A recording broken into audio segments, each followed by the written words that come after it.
Step outside of your comfort zone.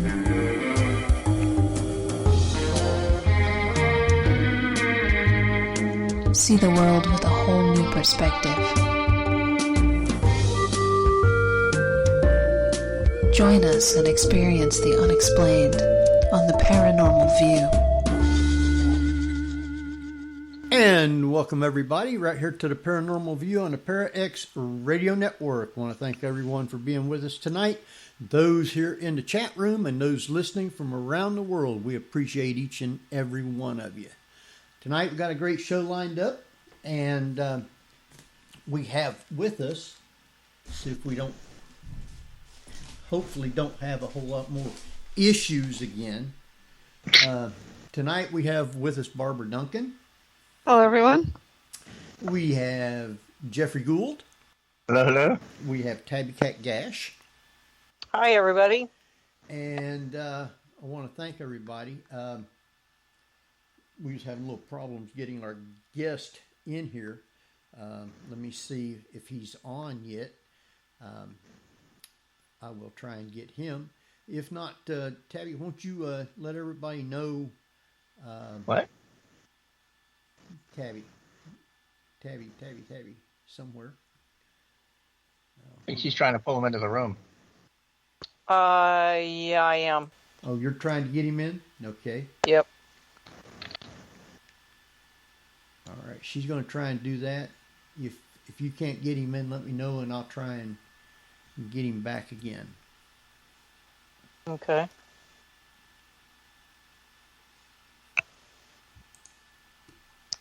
And dead air is just a wonderful thing. Oh, no. Yeah. No dead air. How about that?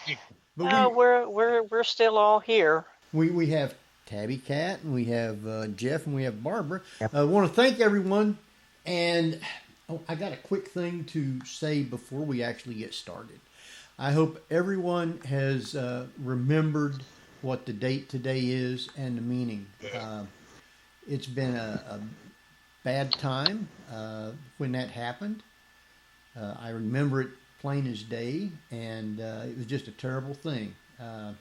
So hopefully this is something that we will never forget, but we don't want to, I guess, keep it in the forefront either. It happened, it's over, and it's time to start healing everything. With that, we have, do we have our guest on now? No, not yet. Still have a few technical difficulties. All right. I can do the bio, and Again, when he why comes, don't you, he's why don't in. you go ahead and do that, and let me see what I can. Well, get tonight, together. eventually, we have author Jeff Mudgett of Bloodstains, the story of his great-great-grandfather, who apparently wasn't so great, the notorious serial killer H.H. Holmes, and the TV docu-series American Ripper. So when he gets here, welcome, Jeff Mudgett. Okay. So, all right. Well, you might end up having to contact him on his phone. Is that what he's saying? I'm giving it a try. Henry, go ahead and try. You try adding him to Skype. Okay. In the meantime, if everybody hasn't read, also there's a wonderful book out called Devil in the White City, along with Jeff Mudgett's Bloodstains book. Both are really good accounts of H.H. Holmes. Read them both, and each one is terrifying in its own right. Well, Jeff has also co-authored a book called Haunts of the White City. Is that the one? Yes. Yeah. Well, The Devil in the White City is actually a novel, I think. Haunts of the White City, I believe, is, Ghost stories from the World's Fair, the Great Fire, and Victorian Chicago. Right. Which was a lot of fun. The Great Fire? Oh, I guess No. we got a lot of marshmallows. I mean, yeah, you figure all the tragedies that were happening there. Chicago was a wild place back in the day. It still is. Yeah, very true. Yeah. The only book I haven't read of Herbert Ashbery's was the Chicago book. Hello? Jeff. Hello? I you believe are we now are with in the us. vicinity of somewhere. This is the Paranormal Okay, View, so I have Henry Foister just came up on my Skype, that's... And Yes. Oh, really? so I can say hi to. Oh, okay. Yay! So you're in Skype. Are you guys picking me up? Yeah. Oh, yes, yeah. sir. Yeah. Welcome to the show. Already in progress. Fantastic. All right, then. That's good. I don't have a video yet. We don't use technically do video. video. We don't. We're all in our okay. pajamas anyway, Jeff, so it really wouldn't matter. Or less. Well, I want to I welcome you. actually kind of called dibs on an early question. I was looking up your books because I write a synopsis and I put in the links to authors' books and such on Amazon, and I couldn't help noticing that your book Bloodstains is $6 on Kindle, but its paperback is $396.01. What? Wow. I mean, is it that or just Kindle doesn't know how to price right? It's that much of a collector's item already. Okay. Now, actually, to tell you the truth, I'm not in the book business anymore, and Amazon still sells a Kindle for me, but I don't really sell print copies anymore. I've been doing that for over 10 years now, and I've got a few out in the garage, but that's about it. And one day if someone asks me to print out some more, I might. But I set that all aside, and to tell you the truth, it was a lot of work. We sold almost 25,000 copies. Wow. It was a lot of work, but there wasn't much to it at the end of the day. By the time you got through with everything, and actually, I'm doing my best for climate change, saving the trees, and having Amazon help me with Kindle. That's very noble. And actually, Kindle's actually a very expedited way of getting a book out. You're not waiting for a copy in the mail, although Amazon makes it pretty darn fast. But still, I can download and read your book in a couple of minutes. I read books off my laptop all the time now, and I actually quite enjoy it. But I didn't want to bore your listeners with my economics about book sales. But hey, I want to thank you all for having me on the show tonight, especially on this solemn day, which I've been watching all the playbacks of what happened 20 years ago, and it's quite an honor for you guys to have me on today. Even though I have nothing to do with that at all, except that what a day in American history, and it sure seems like everybody is giving it the proper respect today and treating everybody kindly. Well, you bring that up, and it's a point that should be made that there are events in American history that have long-lasting social impacts, and this being one of them. Certainly. What happened in the day of around the Chicago World's Fair was also having a major social impact. So there's these footnotes in American history, right? That's a good point. And when I go to shows now or asked to come on podcasts, I try to explain that to people. We had an event in the 1890s where millions of people from all around the world came to Chicago for that World's Fair. And, from the first Ferris wheel, you could see over the top of the closest buildings, and you could actually see Holmes's hotel, where the post office is now.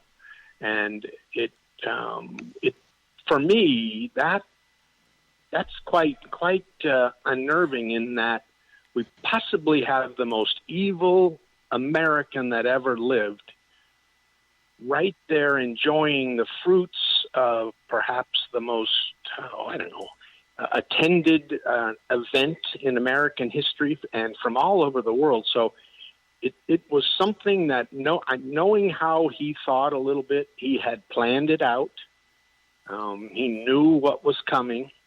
Some of his partners and friendships and business acquaintances were in the Chicago politics and business that, were setting that entire thing up. And he had his hotel ready for that. And, when I go on shows, there's a lot that want to argue with me about how many he actually killed, whether it was 9, whether it was 13, whether it was 27, 54, or 200. And I really don't know. I know whatever the number was, it was enough to be, considered the evil that he was. But all I know is that most historians and authors and the people that research Holmes as an obsession in their life will agree that there were hundreds of people that were acquainted with him, that had business relationships with him, or stayed at his hotel and went missing. And we still can't find, and probably never will find, what happened to those people. Unfortunately for me, I think there's a connection. It's not just another coincidence. And I don't know if we'll ever find out the actual facts or data, just that it seems such a strange coincidence in American history. Yeah. Now he also had connections with various universities. Wasn't he selling the skeletons? Oh yeah, I mean, that was one of his business. I'll tell you a funny story. I was at a book signing in Indiana, and one of the medical school department superintendent came from Iowa, and he wanted me to sign his book. And then he told me that after he'd read the book, he had been quite fascinated with their medical department's museum, and he had done some research, and he had come all that way to tell me that they had removed the skeleton from the museum on fears that it had been bought from Holmes in the 1890s. Wow.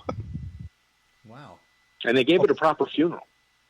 They didn't know who it was, but they gave it a proper funeral, which I thought was pretty cool. This is where it comes in handy, keeping the receipt. Yeah. So, you say this was H.H. Holmes? Didn't he kill people over in London and then come over here? Well, that's what American Ripper was about. It took me a couple of years to do it, but with the help of Magilla Productions, we talked history into allowing us to produce that miniseries, American Ripper, about my theory that Holmes was also Jack the Ripper. And to their credit, history spent a lot of money. They did a great job, except for the final episode, which everyone admits was pure chaos. But their recreations of Holmes in London, which we could prove he went to London, and we could prove that he was in business there, and his business here in the States was all terrible. It was all involving corpses. It was all involving life insurance fraud. It was all involving murder. So, then the actor that history hired to play Holmes and Ripper over there was just fantastic. And if you ever get the chance to watch it again, pay particular attention to their recreations of the 1888 London scenes, which I think are some of the best Jack the Ripper scenes ever made. Well, I thought that they had caught him in London and he was killed there. No, that's where there's 100 different theories for how and why after, Jack the Ripper is supposedly involving one man and 5 victims. And over a very short period of time, really. And then it just stops without anyone having been arrested. Or it's only about 2 or 3 months, wasn't it? Yeah, about 2 or 3 months. And the theory that I had with history, and we all sat and we all discussed it, and I'm probably not supposed to be talking to you about this now, but no, what the heck. They were of the opinion, and their historians, excellent historians on Ripper, they all believed that the one man killed the 5 victims. It was my opinion that there was a copycat involved, and that Holmes had gone to London on business. He had watched the papers just exploding with the first two murders, the Nichols and the Chapman murders, but the first two that occurred, and how it was just front page news over. And London was the biggest metropolitan in the world at the time. Maybe not Paris, but close. And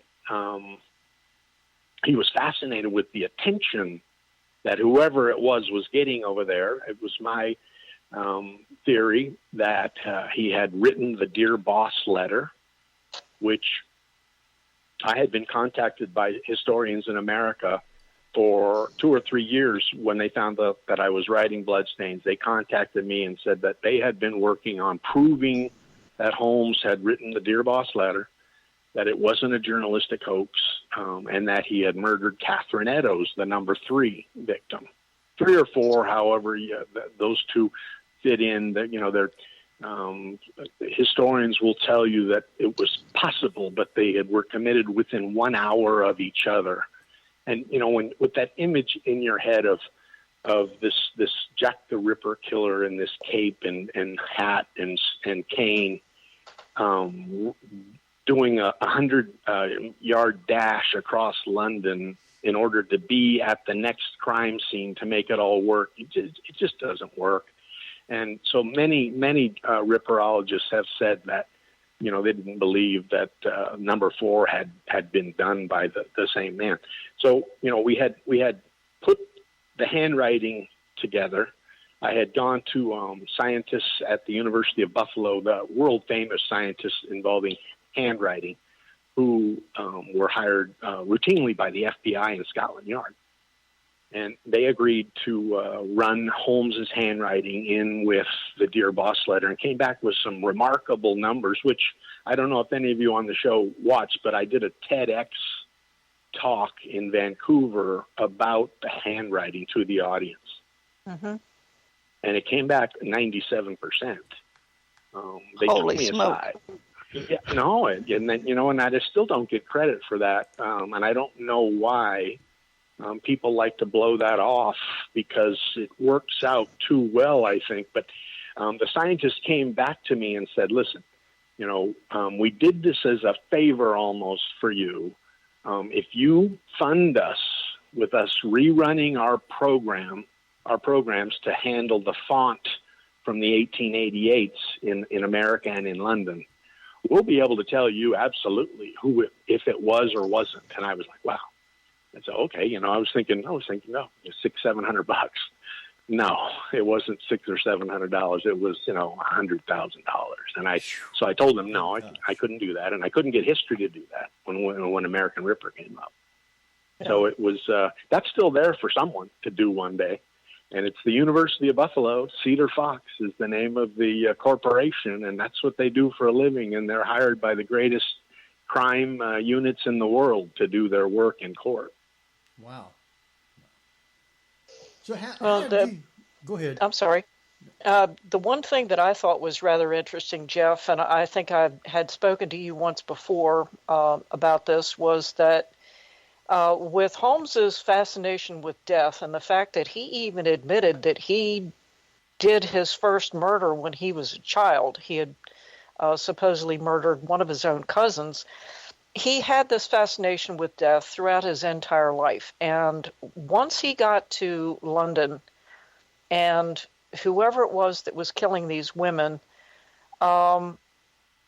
with his ego, with the way this man thought, if he did do one of those murders while he was in London, and in my opinion, I'm pretty sure he probably did, and writing the Dear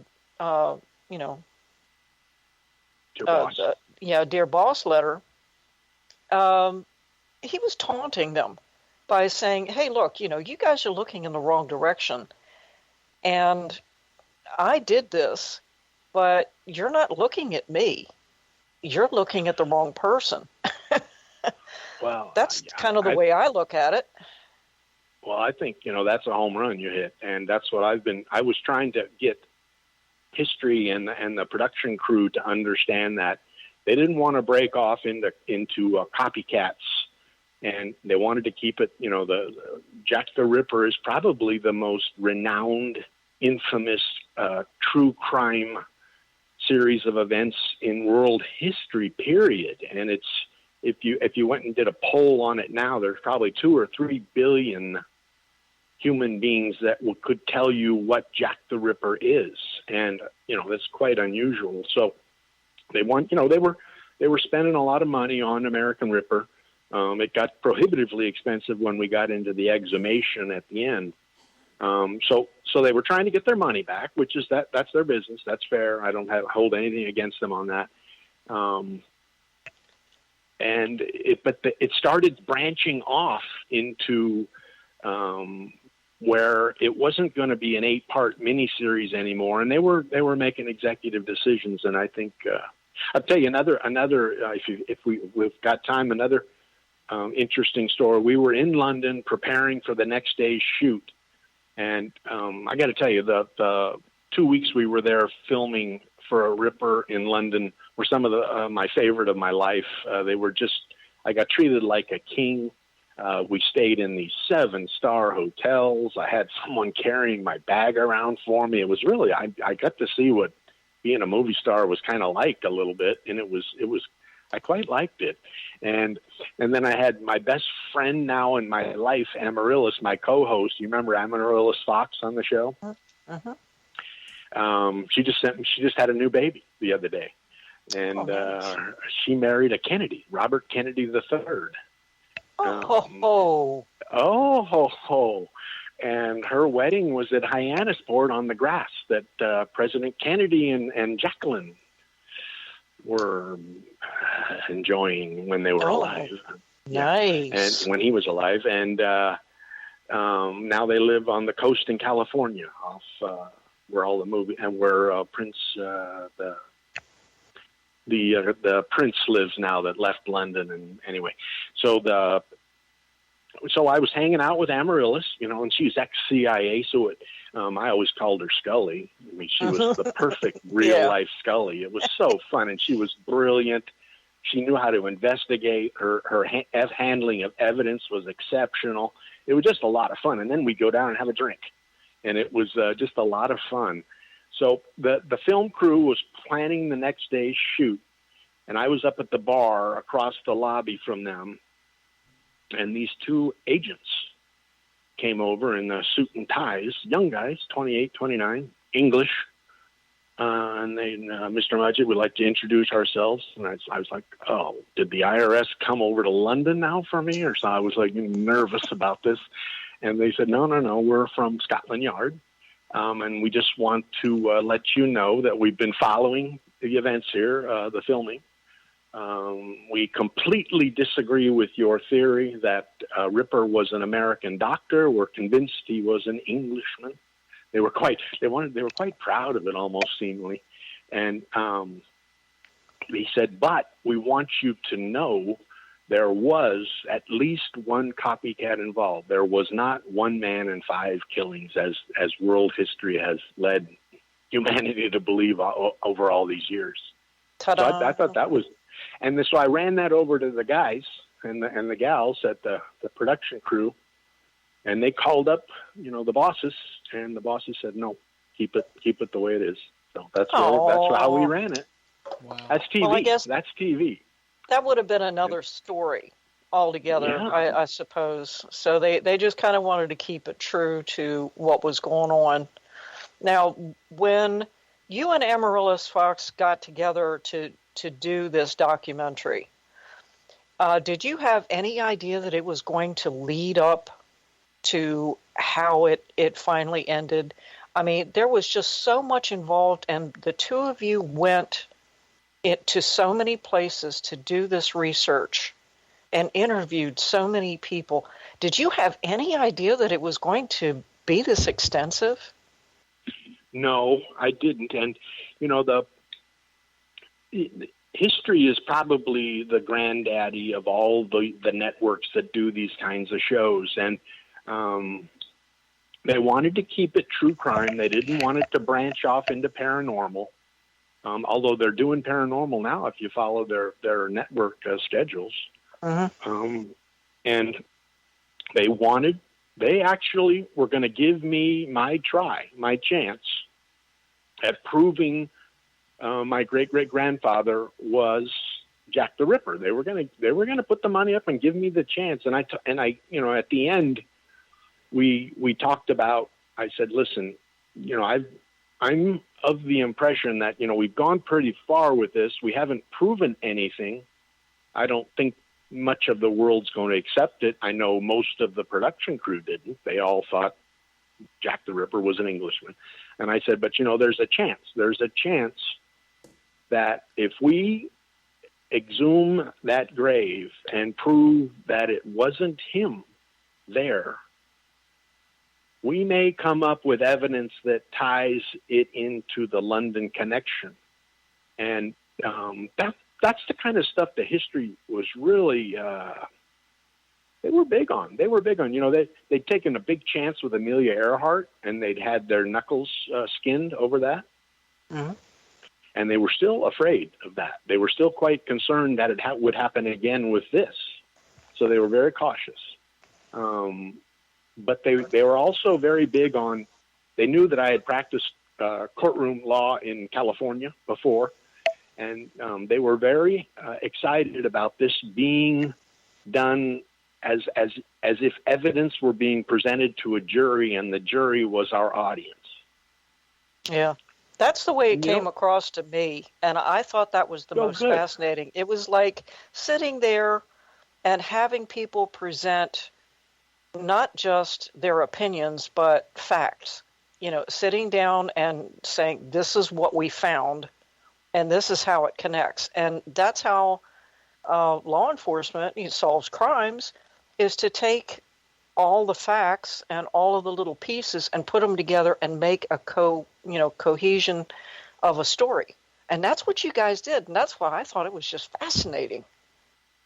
Well, and then you throw in Amaryllis, who was trained by the CIA to investigate. And, you know, we had quite a team going, and then my connection to him, you know, personal connection, and my ability to get the family to consent with the exhumation, because I had to, you know, and history paid for this too. I had to go get the consent of all my family.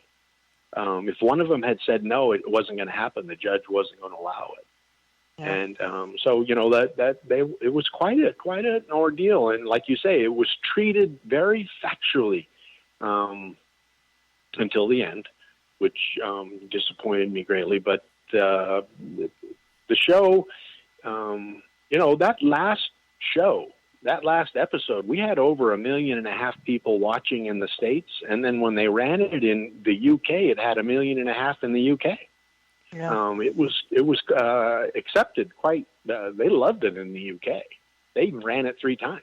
So H.H. Holmes was from England, right? He was English. Yeah, if you went back far enough, my family, it would probably Wales. Okay. But he was mostly Ohio, wasn't he? Wasn't that? Well, remember, H.H. Holmes was just some name he pulled out of a hat. Sure. His name was Mudgett, and he had 41 different aliases. That many? 41 different aliases. One of the great Chicago historians that has done a lot of work on Holmes, Adam Selzer, did that research for me 10 years ago about how many aliases Holmes had. Jeez, no wonder he got away with so many insurance frauds. Wow. And he, about that many girlfriends, too, right? And wives. You know, I don't know if you call them wives. He didn't even bother divorcing some of them. He killed a couple. But he was, that's where I think it seems like the world is kind of starting to appreciate the character that Holmes was now. We all, when I go to the shows, they all want to try to lump the serial killers into one big pile, like Gacy and Bundy and the smiley face killer, those things. And Holmes is not one of those at all. He's evil. He's pure evil. But he never had some event in his childhood that caused him to go that direction. He never had some father that beat him to within an inch of his life that caused him to hate the world. As he said in his book, he was born evil, and he knew it as soon as he got cognitive thought about what his character was unique from everyone else. But he had this ability to manipulate other human beings and then engineer these frauds.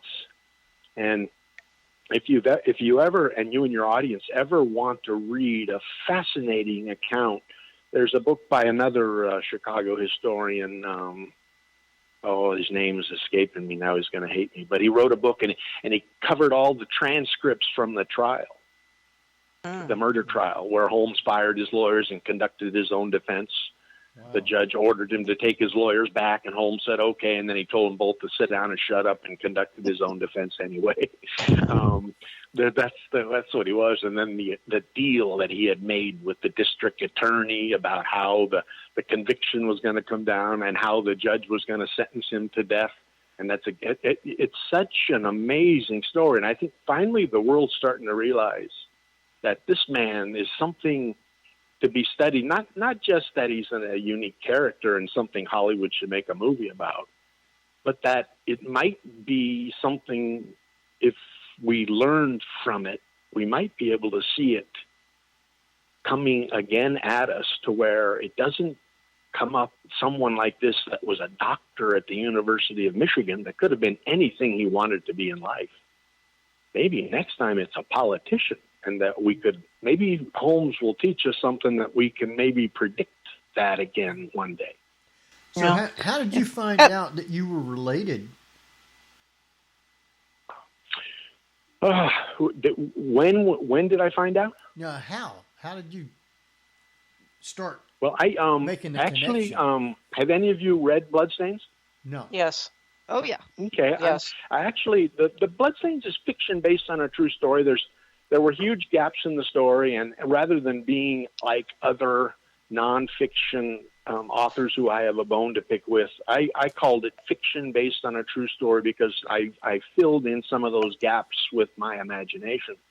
And when my grandfather died, Bertram Mudgett, who my grandfather was Holmes's grandson. Okay, so my grandfather's grandfather was this evil man, and he was a very successful executive at Pacific Gas and Electric in California. He was an electrical engineer, and he created power for most of the state of California.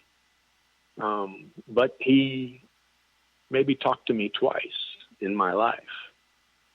Very cold, very quiet, very ungrandfather-like. He used to go fishing on the weekends, and I covered this in the book, and he knew that was my thing in life, to go fishing. He never asked his grandson to go fishing. So you can imagine how, as a little boy, I'm growing up, and these things you go to bed with these things, and they kind of bug you. So I set him out of my life. When he died, I didn't go to his funeral.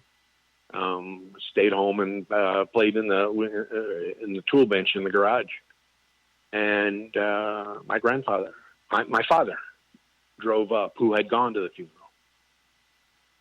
And he said, "Hey, Dad left these for you." And he dropped a couple of fishing tackle boxes at my feet. And in the fishing tackle boxes, there were hidden at the bottom, there were correspondence, postcards, things like that had been involved with Holmes. And my grandfather had intentionally left those for me. And that's kind of why I wrote the book. I think he wanted me to write the book and maybe do these investigations about who is really in that grave, whether he actually was executed, and what things, and whether he was Jack the Ripper. Although I don't think my grandfather had any idea about that. But just to investigate the true story of the whole thing and the mystery that was his father. Because, the whole family, his murder trial was covered by maybe every major newspaper in America, even the London papers. And when he was, found guilty and sentenced to death, He'd had his appeal. They ran it up. They allegedly hung him. The entire family moved to California to get away from the stigma of having that thing in their background. And they were quite lucky that he had used H.H. Holmes as his name rather than the real name all his criminal life. Yeah. So when he was tried as H.H. Holmes or as both? Both. It's very unusual. It's very unusual. I mean, they officially on the documents it's Mudgett, but in the courtroom in the transcripts they're calling him Holmes. Wow. Yeah. At the risk of, and I don't want to romanticize a serial killer like that, but he was of a different ilk. He was around that age, the era of Franz Mesmer, and I think, didn't he kind of take on that persona of overpowering people? And he had that aura about him? See, now, I know exactly why you were being cautious, because it's an evil that you don't want anyone listening to think that I brandize. He was an artist, all right? There was no bloodlust involved in any of his murders. They were for a purpose, and usually to make money. And each murder was a painting that he would frame practically and set aside for the next. But it was very unusual. I still find it hard to believe that a human being could think like that, and that's why the psychologists back at the time, they had to come up with a term for this. They had to invent that psychopathic thing, that thing about this living being that doesn't have emotion or chill or sorrow for anything he's done. Yeah, I think they call it a sociopath. I think today's term is sociopath.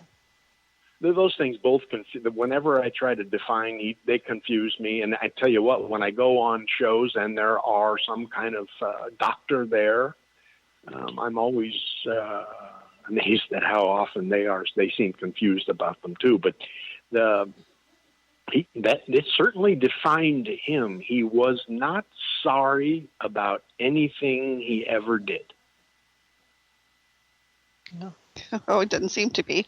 And I find it interesting, too, that if you look, I think it's the second Sherlock Holmes movie, the modern ones with Robert Downey Jr. in it, where they take almost that persona of H.H. Holmes right down to how they buried this person and the fact that the person wasn't in the grave. So. Yeah. Wow, I never even thought of that. I'm going to have to go back and rewatch that, Barbara. That's cool. I'd forgotten all about that. Tell you the truth, I didn't know there was a connection either with that. And now you've got me. I'm going to have to go. I'm going to have to go stream. I'm going to have to go stream that tonight too. He had the same type of personality, which was overpowering people, making suggestions to the point where he was switched at the last moment, and another person went to the gallows. So it fascinates me that even in death and through fiction and your writings too, people are picking up on that type of evil. Oh, I've always thought that that Dr. Frankenstein thing, the doctor in the basement in the gallows conducting his medical experiments. He was. I don't know when you listen to the district attorney lecturing the jury on his closing argument at the trial. He actually describes Holmes and his team, his young assistants, how they would conduct a life insurance fraud, and that's what they made a living doing. And he actually had a doctor/coroner in New York City that he would send the specifications for the next substitution of corpse And this man would come up with a corpse that fit Holmes's needs. And this is not me making this up in a fictional account. This is the district attorney Graham lecturing the jury at the murder trial. And I just don't think there's ever been anything like it, ever before or since. Well, then why in the heck would anybody refute the possibility that he switched with somebody else and there is somebody else in that coffin? I mean, he said it right there, what he was capable of doing. Yes, he bragged about it. So why not do it on your death? That is the ultimate con. Oh, wow. I have one of the networks we're working with them now about a documentary actually allowing me to tell the Holmes story the way I wanted to tell it the whole time. And if I get the chance, and if they have the courage to do it, it's going to include, those closing arguments to the jury by the district attorney, and then the step-by-step of Holmes and his team following the exact moves in the substitution of the corpse. Oh, God. And to me, I don't understand why the world's been so hesitant at trying. What I found out, and maybe, Henry, you can help me with this, but what I found out was in history on something like Holmes, once someone makes up their mind about the facts, the data, the conclusion that we're going to reach, and how history is going to be accept and write it out. Once history accepted, and I'm not talking about history of the network, I'm talking about overall. Once everyone accepted that this was a crazy conspiracy theory by the great-great-grandson of H.H. Holmes in order for him to sell a movie to Hollywood so he makes another $1 million that someone else did before, that we can't believe this, that it was Holmes in the grave no matter what the evidence comes out. And that's what the television show turned into at the end. And I'm hoping that I'd really love one day for history to knock on my door and say, we've been looking at the evidence and we want to take a second look with you at this stuff. We think there's a possibility that this crafty little devil did the same thing he used to make a living in life on his own body. So, and what a show that would be, no? So how and when did H.H. Holmes die?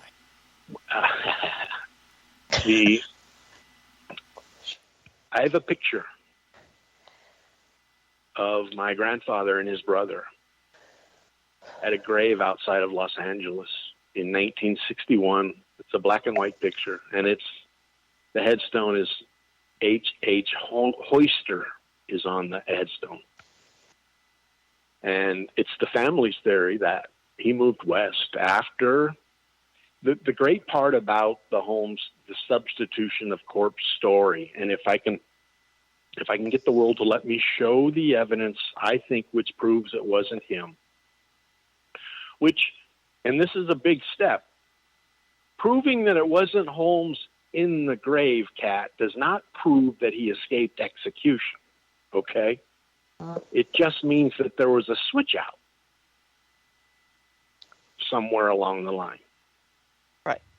Yeah. And whether we could ever prove that he escaped execution in prison, I don't know. It's a great theory to go with if you prove that it's not him in the grave. So go ahead. When did Jack the Ripper commit the murders in London? 1888. 1888. That means he had to been really old if he was still. No. Holmes would have been 27. And you didn't know him at 27. I didn't what? I said you didn't know him when he was only 27. Well, No. great grandfather. Yeah. The great. You're on that. You got to put the century, roll the century back one, Henry, because I was born in 1957. That's what I mean. When in 1957? March What? 19th. Because I was born April 29th, 1957. Okay, well, we're close. We're close. I've got 10 years onions. Well, Jeff, when it comes down to you were talking about how Holmes, the way he was born, he said he was born with the devil in him, and committing some type of bloodthirst. Bloodthirsty is not the word for it, because that isn't what he did. He seemed to have a methodical way about doing things, and throughout his entire life, even after he was supposedly executed on that particular date, wasn't there a series of very unexplained deaths that occurred among the people that were involved in his trial? Oh yeah, and for a long time that was one of the ways that historians would stay away from that. But it was called the Holmes curse, that people associated with him during his, their chase of him across country, his final arrest, his trial, his prison time, and then the execution. Those that were involved with him, that irritated him, many suffered death or misfortune or disappearance. And it was called this thing called the Holmes curse. Now, what's always fascinated me about that story, Kat, is I'm convinced there was no curse. I'm convinced the man substituted the body. He escaped the execution and the prison, and then went back and visited these people that had upset him. And there was nothing cursed or supernatural about it. Yeah. It's quite the story. If I could, just even the prison superintendent. 2 months later, the same man that didn't allow them to pull the hood up over his head once the body was hung. Really? He blew his own brains out, supposedly, 2 months later, up in the office at the prison. Oh, how convenient. Yeah, there's just coincidence and coincidence and coincidence over and over and over again. And if you know if you've read my book, you know how I like to imagine, and those things run wild in my head. And I'm quite convinced there's something there. It's just we got to get over those first two hurdles where people don't want to give me the chance of considering the evidence that there was something going on here. And this was the engineer of all time to do it. And that's what he did for a living. And it's not that inconceivable that he did it to save his own life.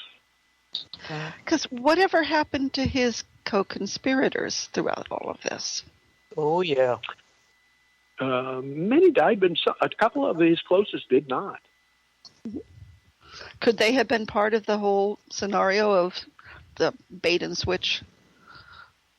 They would have had to have been. He couldn't have done it from this prison cell by himself. When my grandfather also left me, I never had the Holmes diaries like I wrote about in Bloodstains. I had the correspondence and those type of things, and I juiced it up to the diaries. But I did have a diary from his first wife, who wrote about going to visit Herman in prison 3 times.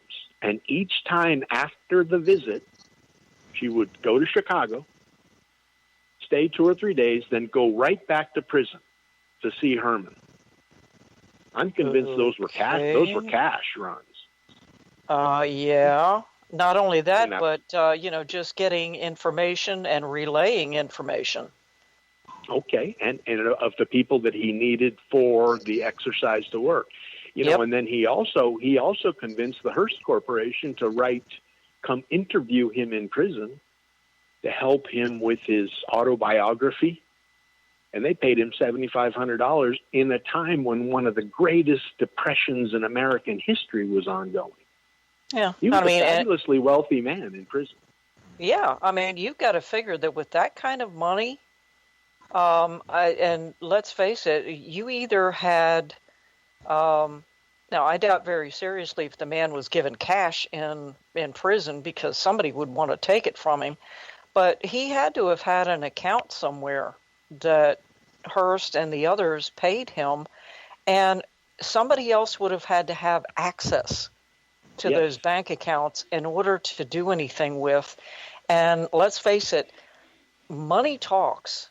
And, you know, back then, even as it is now, if you paid somebody enough money to turn away when something was happening, you know, they're willing to take it. And back then, in the late 1800s, the Edwardian period of time, people weren't making a whole lot of money. You know, police officers, prison officials, and everything, they weren't making a lot of money.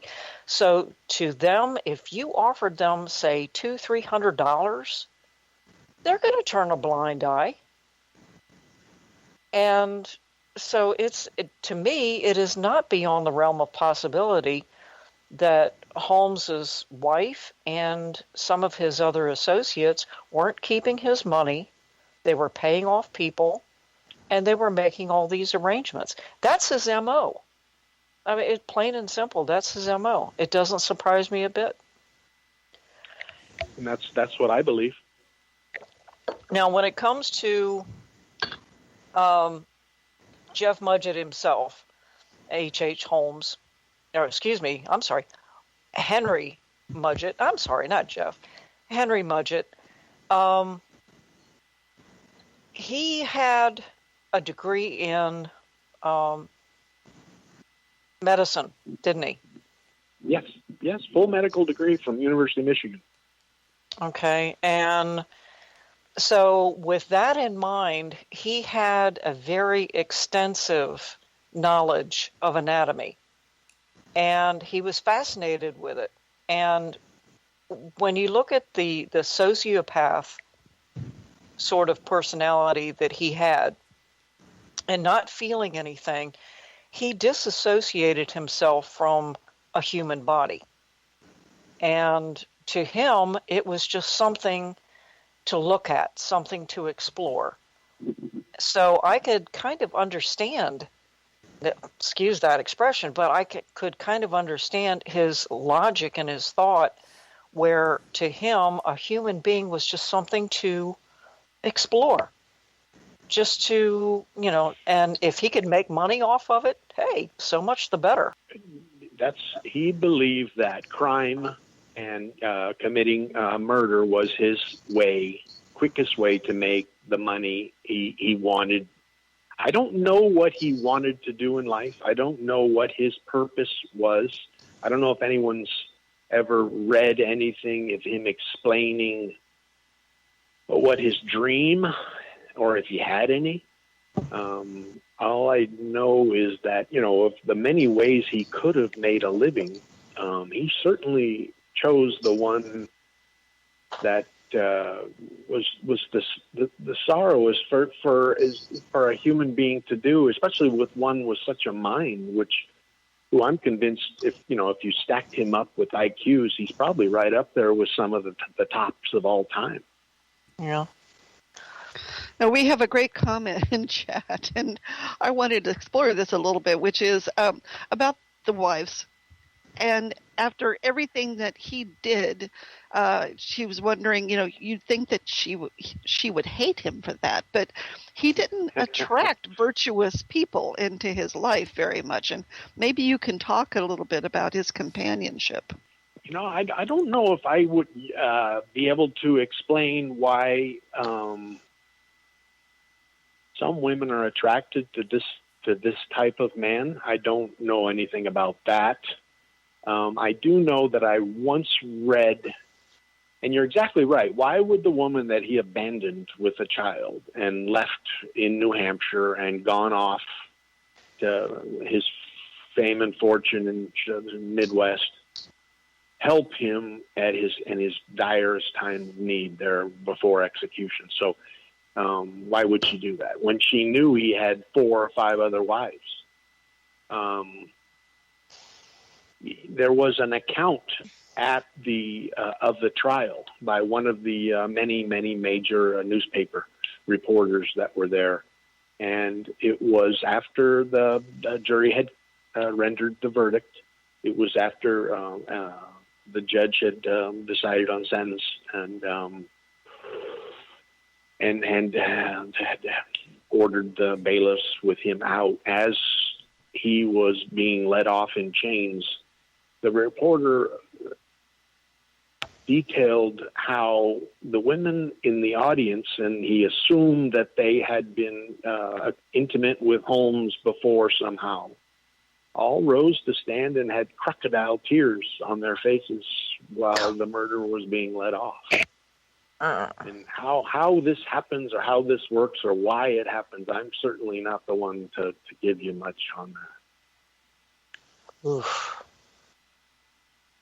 Kind of gives me chills because I have not only in your book, Jeff, but there's other accounts of H.H. Holmes where it was said that even though he wasn't exactly what you would refer to as the most handsome man, but for that period of time, apparently, however way he carried himself, his upbringing, the way he spoke, the way he used his gestures and everything, it was something that would be, I guess, by today's standards for a female, an alluring or a sexual sort of thing. And so to some women, especially, for some women that don't really have a great number of men in their lives, for somebody like him to kind of get into their heads, to pay a great deal of attention to them, they would feel special. They would feel wanted and needed and depended upon and relied on. And so to them, they would just feel, okay, well, even though he's this nasty so-and-so, he treated me so well that I have to feel sorry for him. And that might be the case. I always think of him when I see Silence of the Lambs and Anthony Hopkins. I always think of my great-great-grandfather and that elegance and that ability to tap, the wants and needs of another human being. I think Holmes was just the natural at that stuff. There's a great article written by Harper's back in I think it was 1927 or 37 it was written, but it's an incredible description of how Holmes carried himself around Chicago before all the knowledge came out. And it's a great description of this monster amongst us and how he fooled everyone that was involved with him. Just one of those kind of personalities. Ugh, kind of gives me the creeps, though. Yeah. But he had I think there's been others like him in history, though. Yeah. They just, weren't serial killers. But I think there's been others like him. Ted Bundy was certainly one of them. I mean, look at all the people that he seduced and did something to. Ugh. Well, I mean, personality-wise, I'm thinking more along the lines of David Koresh and Jim Jones.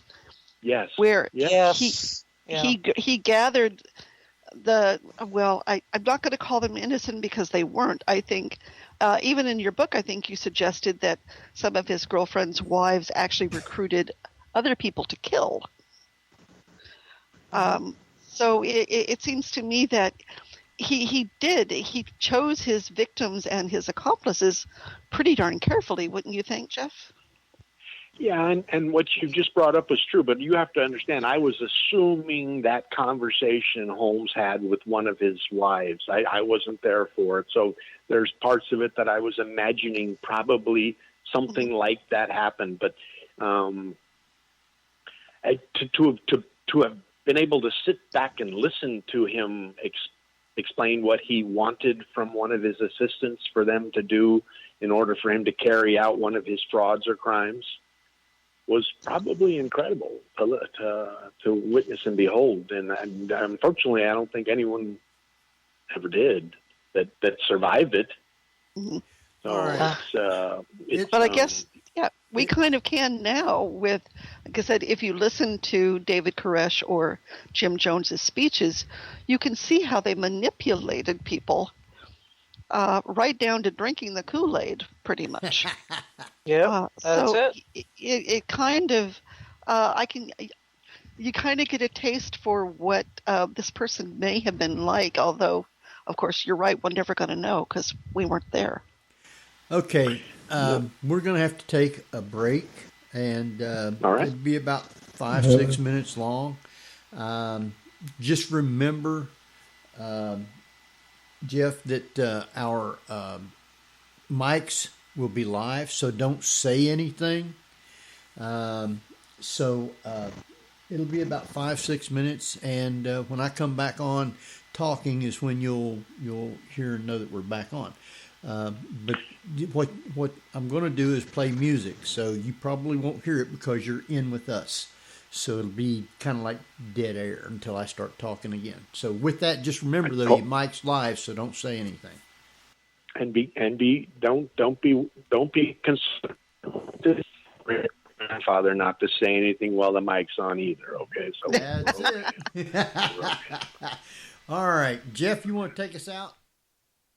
All right. Well, I tell you what, this is I'm enjoying this tremendously.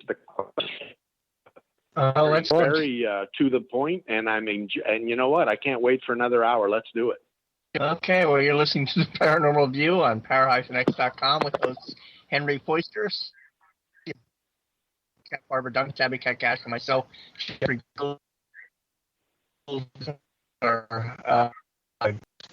author review after the break. Whether you're listening at home, at work, or anywhere, thanks for making Para-X part of your day. Your source for everything paranormal, Para-X. And welcome back, everybody, right here to the Paranormal View on the Para-X Radio Network. I want to thank everyone for being with us tonight. Those in the chat room and those listening from around the world, we appreciate each and every one. Tonight we have with us Barbara Duncan. Good evening, everyone. And we got Tabby Cat Dash. How are you doing? And we have, I believe he is still on, Jeffrey Gould. Hopefully. Yeah. Hello. Good. Jeffrey, brother, I'm going to have to get those two names straightened out there, ain't I? Go ahead and introduce our guest. Jeff Mudgett, author of Bloodstains, about his great-great-grandfather, H.H. Holmes. Welcome. None of that went through, did it? Some of it, not much. Sort of. A little. Jeff Mudgett. Jeff, that came through about about like a Class B EVP. Oh, great. All right, Jeff Mudgett, you still on? Yeah, and you know what? Let me apologize. I stepped all over Jeff's exit there on our break, so I probably set the whole thing in motion. Well, so it's my fault. It was my fault. I should have said Jeffrey instead of Jeff. That was my. I'll take the blame for that. Well, I don't know. You have a you have a good voice there, and a good calling for radio. So great outro. Thank you very much. Thank you. Jeff, when it comes down to you're finding out about who H.H. Holmes was, you said you learned about it from your relatives, and of course, finding out that a notorious serial killer isn't exactly the most pleasant thing to find out about around a table or whatever. But what was it that you decided was your reason for doing the research and actually finding out the facts about this particular person? These are interesting. I've been doing this for almost 10 years now, and these are the questions I received at the Michigan Paracon and yours now. People seem to be more interested now in when I started realizing I was different than others, and this knowledge of having this thing behind me, and whether it affected my life or the decisions that I made. And I think those are, my grandfather never told my grandmother about H.H. Holmes. She wouldn't have married him. Okay, that's the way my grandmother was. What? No way. If she'd have known, she was very religious, to every Sunday church, those things. Would have been a tough cross to bear, excuse the pun, but that wouldn't have worked, and he knew it. And he never told her either until the end. So I think, the rest of the family all decided they were just going to continue on with life, just as if nothing had ever happened, and just keep it going the way it was. And I just decided I didn't like the stories that were being told. I didn't like the books that were being written about this thing, not even calling him a man. And I also didn't want to think that someone thought I was afraid to tell the world that, yeah, that's who I am, but I had nothing to do with it, and it didn't change my life other than me wanting to find out the truth. Yeah. And so, it's, there are times when my mom has taken me aside and asked me, you're thinking back, do you wish you just kept practicing law and just forgotten all about this? So sometimes I don't know. It's those are those things. I tell you what, though, there's a Hollywood group that's interested in Bloodstains, and do you all remember one of my favorite television shows of all time was Dexter? Oh yeah, yeah. For obvious reasons, I like Dexter. Yeah, and strange and personality. But those first two seasons were just riveting, no? Mm-hmm. Oh yeah. And then it got strange, but they all do. But this Hollywood group's interested in this man finding out at 40 why his instincts, why his impulses, why his characteristics, these unique things that he thought, that's the way everybody thought. They're different, and they're different for a reason. Yeah. And they want to run with that, and they asked me if they got permission to make a movie like that. And I said, hey, go for it. They're going to make a big time Dexter with an H.H. Holmes in the background. I think it'd be a great motion picture, and I think a lot of people would go see it. Yeah. But you're bringing up a good point about the psychology of family after this, and I believe Charles Manson has a son. There's other people that obviously would have to go through this, right? The same as you was with that stigma, and whether or not, you do the whole genetic testing, is there some sort of genetic trait that causes people to go berserk like this? And it kind of makes you wonder about, Well, like I said earlier, I had to have permission from every family member. The judge, the Pennsylvania judge that allowed the exhumation on American Ripper, and the University of Pennsylvania anthropologist to dig it up with us on TV. I had to go get the consent of my family, and they had to sign off on it. And they all wanted to know the truth also. They all wanted to know if it was him or not. And I don't know, the things about... I still don't know if we have it right about what causes a serial killer, what causes a Hitler, or one of those characteristics that go down in history as these terrible things.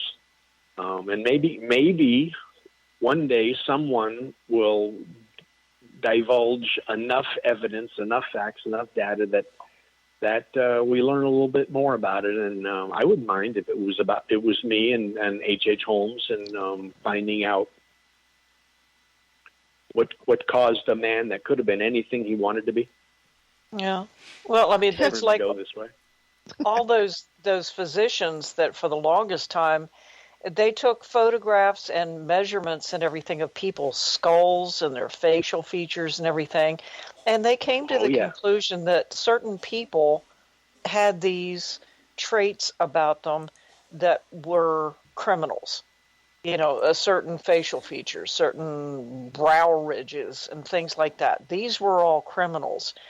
And nowadays, we take a look at some of these people that are criminals that have done some absolutely horrendous things. And the first thing you think of is, man, that could have been my neighbor. He could have been anybody. So it really doesn't fit the bill. But getting back to, DNA and so forth, I think what really got to me at the end of American Ripper was all of these so-called conclusions that all of these testing did. What they supposedly came to the conclusion of. But at the same time, it was not definitive. And it's like saying, yeah, but. And when you look at how the body that was exhumed, the fact that Holmes wanted to have whatever it was, whoever it was, covered in concrete. Yeah. You got to figure that they were not wanting somebody to dig that sucker up. And if they did, it wouldn't be very recognizable. But, just out of curiosity, the findings that they did on the DNA and, whatever it was that they took from the skeleton in that grave, when they tested that against the DNA of what was in the grave and what was taken from you, and I believe it was your father, I found it interesting the way they worded what their conclusion was.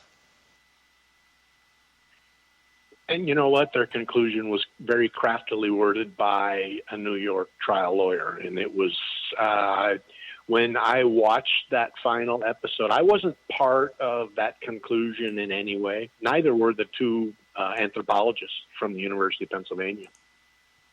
And I was screaming at the television. There was no match of DNA. I was there for the entire DNA testing the entire summer long, and the anthropologists had given up on DNA.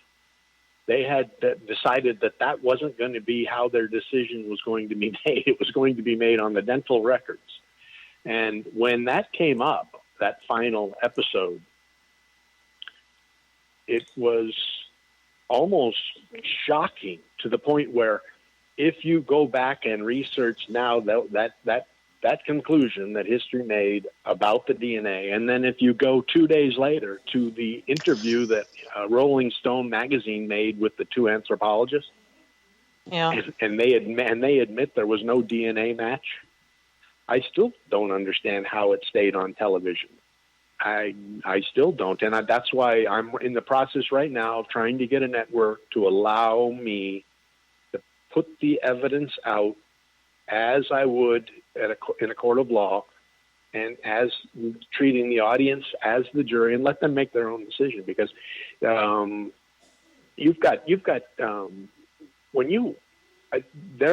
when we were digging that grave up, we came on two graves side by side. The crafty little devil bought two graves. Uh-huh. One was the standard 8-foot depth. One was 2 feet deeper, 10 feet to the side. The one we dug first came to an empty coffin. All right? Right. The type of wood pine box that was used to transport bodies across the United States on trains. Uh-huh. The kind that he would have called his boy in New York to arrange a substitute corpse for. Uh-huh. And we came on, it was empty. And I'm there, we're digging, there's scientists all over, there's helicopters flying around us during the exhumation. It was quite an interest. And I've got a CIA investigator down in the grave with the two anthropologists, and we got film crews recording everything, and we have an empty pine box, and they just kind of brushed it off. And I'm thinking, wait, let's go back and figure out, what was this man doing that he needed this box here? Uh-huh. Something happened here. This wasn't just a Halloween ornament. And then we dug deeper. We found the concrete sarcophagus. Uh-huh. We opened it up, and we find the body with a bowler hat, with a jacket, with boots. It was an amazing discovery, which at that time was just they were trying to get it over with as quickly as they could and have the show stop. Because what had happened was we had budgeted the exhumation, and I think there was around $100,000 to go down with the scientists to arrange to retrieve the evidence we could find.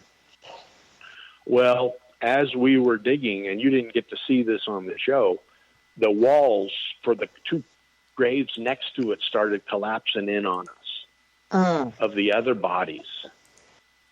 The innocent bodies there from another death. And the judge had made clear in his order that was not to happen, or he was going to have people's hides over this. Yeah. So exactly. We called in engineers. They were shoring up with these modern technology and making sure the walls were there and this and that, and it started going up and up and up and up, and then the DNA didn't start matching, and then the evidence we found out that the neck vertebra had no trauma. Yeah. If you watch the end of American Ripper, you'll see I asked the one anthropologist, was there any evidence that this body was hung by the neck until dead? Nope. And she admits no, but then she says, well, that doesn't mean it wasn't hung. And I said, well, yeah, you could strangle, I guess, but wouldn't it? I asked her, did you go back and research what the two prison doctors recorded that day? No. And that was cut out. And if you go back and if you check out the records, the prison records from the two prison doctors, they'll tell you the neck was broken. And they identify the two vertebrae where the split occurred. It wasn't the same body. It wasn't the same body. No, because there's when people were hung, at any period of time, there's two ways of people dying when they're hung. One is an immediate drop, where the trapdoor, comes out from underneath you and the sudden jolt literally snaps your neck. And then there's the other horrible, long-lasting one where you literally just strangled to death. And from what I remember, all the transcripts said that Holmes was dropped. And that would have meant his neck would have been snapped. And there would have been a noticeable break in the vertebrae if that had happened. And yeah, it didn't look like it had indeed happened. So with that being the case, with professionals, stating their opinion based on what they looked at, that this person did not die from a snapped neck, then how did this person actually die? There's the conundrum. Well, and when you go back and read the newspaper accounts of the execution, and it was done with a black hood. The body drops through the scaffolding. It's an 8-foot drop. It reaches the end of the rope with a violence that causes a snap that they all described like a gunshot. Okay? Yeah. There was so much energy involved, Kat, that the body rebounded up in the air. They described this on the newspaper accounts. Oh okay, my this God. wasn't just some guy. This wasn't you read some of the books out now about the Holmes, and they talk about him kicking his feet and dying after 15 minutes. That's strangulation. That's strangulation.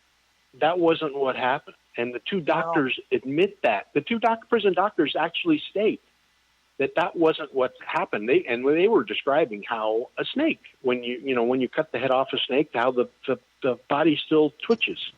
And they said the death was due to a broken neck. That's on the records. So when I asked her in the show, and this is a great part about it, I was actually surprised that this was on American Ripper. When I asked Dr. Cox about Dr. Fox, excuse me, although Cox is Amarillo. I asked her about the neck and why isn't there any trauma to a body that was hung and died of a broken neck. And you saw her answer. And my mistake at that point right then is I should have put my foot down. I should have demanded, wait a minute. I love these two anthropologists. The UPenn is a great institution. These two ladies were awesome to work with. They're very intelligent. They had PhDs in anthropology, archaeology, everything. And the judge just, thought they were the greatest. I should have demanded, wait. We've got a situation here now that's not an archaeological dig anymore. This is a crime scene investigation. I need an FBI investigator here that says, wait. If the neck isn't broken, if there's no sign of a trauma by hanging, we've got to back up. We've got to find out what happened then. So he was on the platform, hands tied behind his back, and then they put the hood on him? Well, if you go back, great question. If you go back and read the 7 or 8 different newspaper accounts, and I've got a great a guy that helps me out with this stuff, Anthony Saletti, and he finds me every different newspaper article that was ever written on that hanging, because I've read them all. If you read each one, you'll be amazed at how each newspaper account of the hanging is different.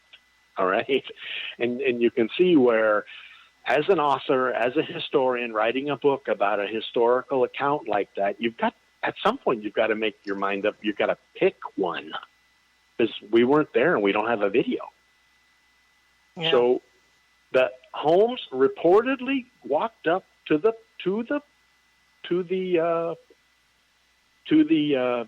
rail, and he made a little speech even. Now, one of the reporters on his account says, that's not the one I recognize as Holmes. He even writes that in his newspaper report. The others didn't say anything like that, nothing like that. And they were big newspaper accounts, New York Times, Chicago Sun, all those big ones. Now, the doctor that examined him after thought that he looked very, very strange. He made an account that he looked very, very strange. The face was different than he remembered. So but then all the historians will tell you that's because he had a rope embedded in his neck that they had to cut out with knives to get out of the flesh. It was so violent.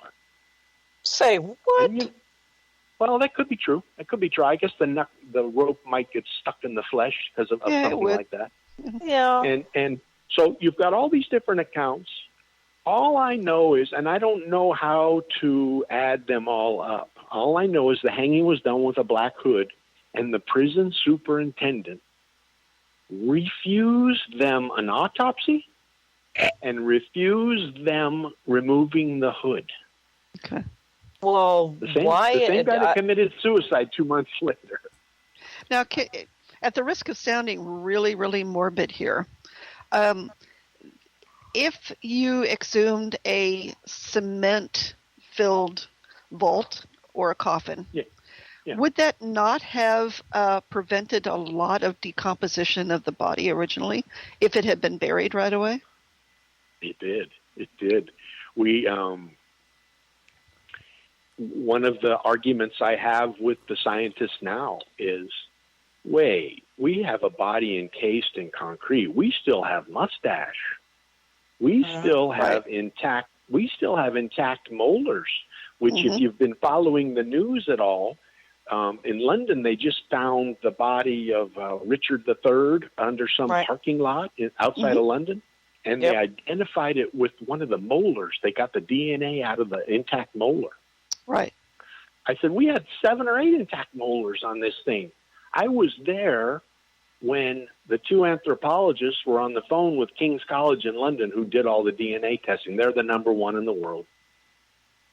And the 2 anthropologists said, hey, do you want us to give you a molar for your DNA? And they said, no, we don't need it. We want you to roll the skull over. On the back of the skull, there's a bone pocket, a porous bone pocket, I guess we all have. And they used this diamond drill bit. And I watched them dig down into the skull. They got some powder out of the back of the skull. They packaged it and mailed it off. And everyone was thrilled. It was a 3 to 5 day test. And this was in May. We didn't have DNA in August results. And then the anthropologists gave up on it. Oh, my God. And all of a sudden you see that conclusion on American Ripper. And an intact molar would have done far more. Oh, yeah. It seems like reading all the accounts now from Richard III, and what they're doing in London, it seems like it would have. And then to answer your question better, though, when we were all planning the next day's shoot, I snuck back into the lab because, at that point, there was no one there on my side of this. They all thought it was Holmes. They all thought this was for TV. I was the only one, including Amaryllis, I was the only one that thought it wasn't him in the grave. We hadn't done any of the tests. We hadn't come to any of those conclusions. So I snuck back in, and I was thinking of Hamlet and Shakespeare. So I went and I grabbed the skull, and I brought it up to my face, and I wanted to, do a little face-to-face with dear old great-great-grandpa. And they caught me doing it, and they were yelling that I was contaminating the DNA and the skull, and they took it out of my hands. But as they did, his brain flopped in my hand, and I said, wait, the brain's still there. And they said, that's impossible. They grabbed it out of my hand. The 2 anthropologists rolled it over and were juggling it like a basketball in their hands, and it did. The brain was still there. Mm-hmm. Well, then why in the heck didn't they do a test on that? They said it was mush. They didn't. They said it wasn't. It's a good question, but they said it was like a mush. Oh, come on. With the advent of all the various different ways of testing tissue, you can get DNA from just about anything. It isn't just hair follicles and bone marrow and digging into the teeth. You can get DNA from a lot of things. They have it now as mitochondrial DNA, which you can get from a source that doesn't even have a root to it. So I'm sorry, but that really bothers me, that they weren't willing to take whatever tissue and do a more definitive. But then again, whoever has the purse strings. Well, and you know what? You also got to remember you had the UPenn, the anthropologists there. They took this account of a Chicago, another Chicago coincidence, a Chicago oral surgeon at Holmes's request goes to examine him before the execution at Moyamensing Prison. Okay? Oh, that's not, I'm the only one that'll jump on that. I'm the only one that'll jump on that one too. If I had Holmes up on cross-examination, why did you request this guy? And why didn't you just allow the prison doctor to examine you? What's the difference? He's going to measure you how tall you are. All those things, a physical examination. So anyway, they bring the Chicago doctor. He writes out this report. And in this report it's a photograph of two dental casts, wax casts of teeth, okay? And in the report, and you can go to Google and grab this if you want. It's Dr. Talbot is his name, and you can Google it right up and read his physical examination of Holmes. He says of Holmes, and then he describes the teeth that he saw that day in the prison cell, reportedly. So the anthropologists thought this was conclusive evidence. They had what they thought were dental records. The dentistry department at the UPenn compared them with the bone, the teeth that we had from the skull, and they said that matched. And all this other stuff, that the neck wasn't broken, the DNA didn't match, the skeleton was too short. One of the anthropologists admitted to me off camera that it was too short. So, but they said the dental records match. And I was there, and you guys have seen the picture of me. I pulled all my hair out. And on film, I said, this is what he did for a living. He used to falsify dental records with wax casts to fake insurance. Well, gee, why didn't they figure out that there was a connection? Duh. At that point, they thought I was off on a wild conspiracy theory. No. I mean, nowadays, if you were to really look at the connection, that's the first thing that I would look at was, well, hey, Holmes did insurance fraud. This dentist did, or this person that did the examination perpetrated insurance fraud. Where is their connection? There's just too many what ifs. You got to scratch your head and say, well, this person was a master at what he did. Not only did he murder, a number of people in his lifetime, but he did so for profit. He influenced so many people. He seduced many women in his lifetime. And at the very end of his life, he made a great deal of money within a very short period of time from, the newspapers and journalists and everything. Why is it so hard to believe that he couldn't have orchestrated his own fake death and lived out his life at some point someplace else with the help of his accomplices? Why is that so hard to believe for anybody? I can't tell whether or not he's a Bond villain or a Batman villain. Uh-huh. Oh, yeah. The both. Yeah, that's a good point. I like that.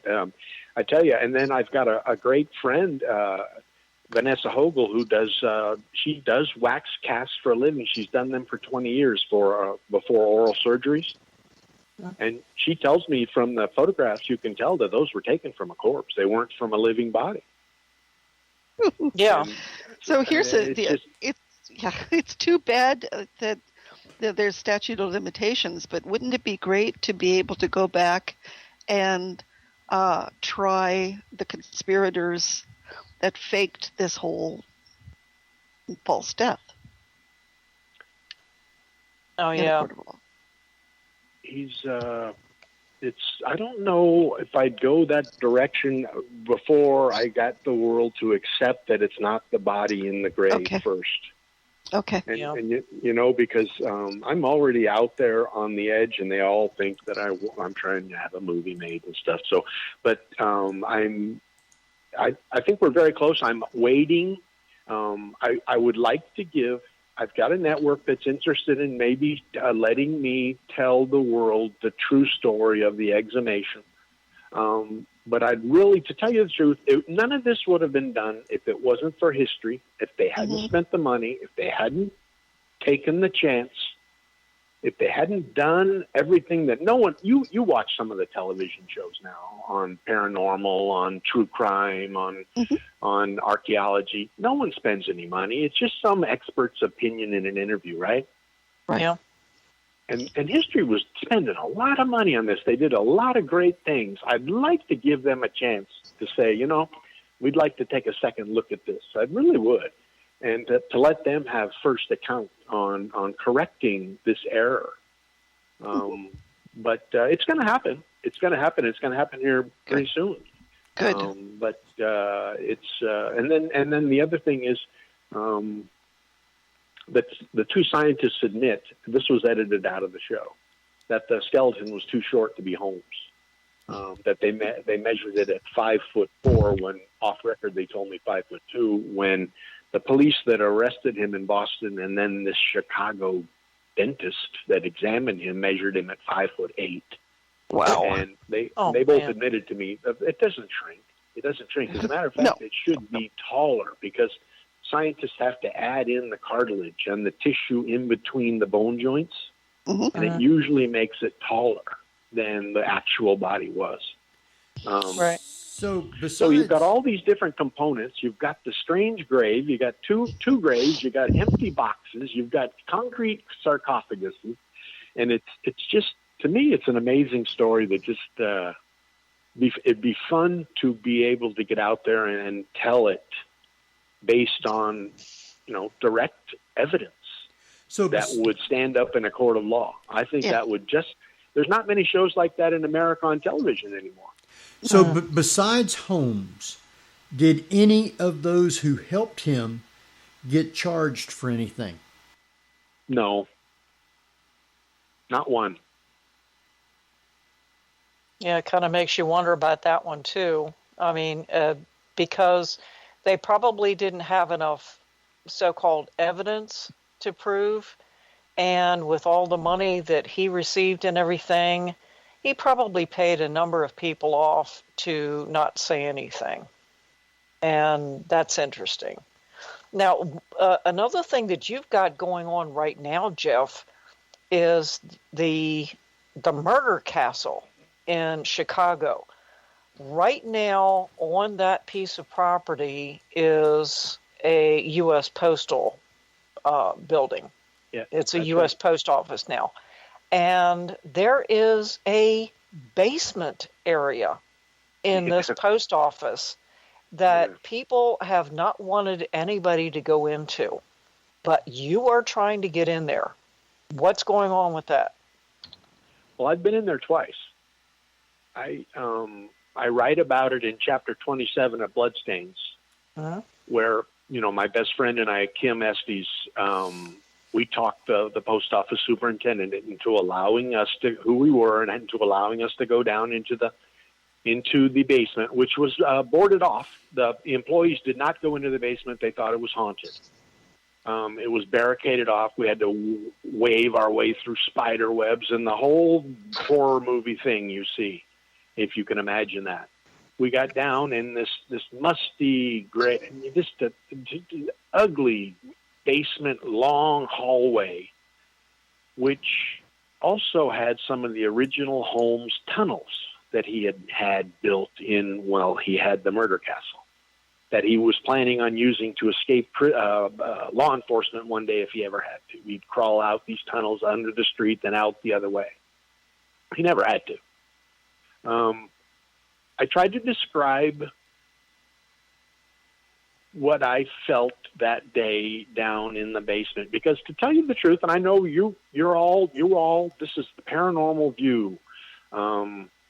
You're part of, what are there, 65 million Americans that believe in supernatural in America and life after death? Yeah. It's a huge number. I didn't believe in any of that when we went down that day, but I tried to describe the energy I felt down in that basement. I went down again with Haunted History, another History Channel affiliate, with Adam Selzer, and we went down into the basement. But by then, the post office had prepared it, had cleaned it, they knew it was going to be on national television, so it wasn't the same place. I've long believed that if you ever had, like, the top-notch ghost hunters in the world, the ones that use all the top equipment, all the electronics, the ones that would pick up some type of energy if it actually existed, and went down with me, that if the paranormal was ever going to be proven, if the supernatural was ever going to be established, it's probably going to be at 63rd and Wallace in the basement of that post office where the murder castle was. Yeah. Oh my God. Well, for someone like yourself to make that kind of a statement, to say that you've gone into a location and felt this kind of energy, that says volumes about what might be there, because as you pointed out, those of us within the paranormal field, the places that we've been, the things that we've experienced, there's an energy in not only the locations, but around a person themselves. And for someone like Holmes, with his personality, with the things that he did, and everything that happened around him, there has to be an energy. And there's no way in heck that, no way in hell that any of us could go into a location like that and not pick up on something. And it really doesn't make any difference, Jeff, if we've got equipment with us or not. We're going to pick up on it. You can't, as a human being, it's a built-in something. It's built into our psyche, to where we're able to pick up on something that's going on. But for me personally, if I were to get together with you myself and go into one of these locations, whether it's the basement at the post office, or at that location where he murdered that poor little boy and everything, there is no way that I would not be able to pick up on the energy. So for someone like yourself that normally isn't into the paranormal, to pick up on that kind of energy, that says volumes. It's incredible. And to me, it's validation. And in the paranormal field, that's exactly what it is. Validation, validation, validation. Well, I can only tell you, I felt something, and I didn't know what it was. It was just maybe chills for me being where my ancestor had done such horrible things, reportedly. You still find people that deny all those things still. I'd like to see if there was ever a chance that that energy could be established and, like you say, validated. I would think that might be the place to give it a shot. And it's I think while we were filming American Ripper, the whole crew was there, and you've got to remember, 63rd and Wallace in Englewood in Chicago is the war zone. It's a very dangerous place to be. People get shot there every weekend. And the cops go in to get cokes with full SWAT gear on. Wow. Oh, wow. It's tough. So we were there, and we were going to get in and out, but the director was filming. We had we were there at the little park next to the post office, which offsets where the castle and the post office lay next to each other, overlap. And I think I was told that the superintendent of the post office told American Ripper that he was not going to allow us to go down into the basement without federal authority from Washington, D.C. That's what I was told. I wasn't there when he said it. I don't know if that's what actually happened or not. But if we ever got a shot to ever go back down into the basement and have someone try to validate what you just described, I'd really like to be a part of it, because man, what a that might make all my work, all my efforts with Holmes and Bloodstains and American Ripper worthwhile. And it might be, and I think me being there might stimulate something. I don't know how that works, but it seemed to that day. Trigger object. Yeah, exactly. Be a trigger object. Now, did you ever find, I mean, obviously you've been down there, but any physical evidence of anything happening in that basement yet? No, it's completely U.S. Post Office, except on the one side of the wall of the foundation, you can see where someone in 1920s, 30s, 40s, when I think the post office was built it was during the Hoover administration. They built the post office there. Someone who knew what was on the other side, in the basement on the other side, had gone in and cut a doorway into the foundation of the post office basement. They had done their work, whatever it was on the other side, and this is how my mind works. I'm speculating about all the sinister going on. And then once they had finished what they had come to do, or obtained what they wanted on the other side, some treasure or some evidence of horrible things, they actually re-bricked it and then sealed it over, and you can see with different masonry than the original foundation was. And it's an amazing piece that I'd really love one day a crime scene investigator with the expertise to go down and take a look at. Wow. Well, it sounds like whoever it was that did it got so freaked out they said, "Oh no, that's it. We're boarding it up. That's it. No more. Close it up. Not happening." That's what it sounds like to me. Because some people, just flat out say, "Oh nope, that's it." Our time is quickly running on out, and if you guys got another quick question, please do so. Well,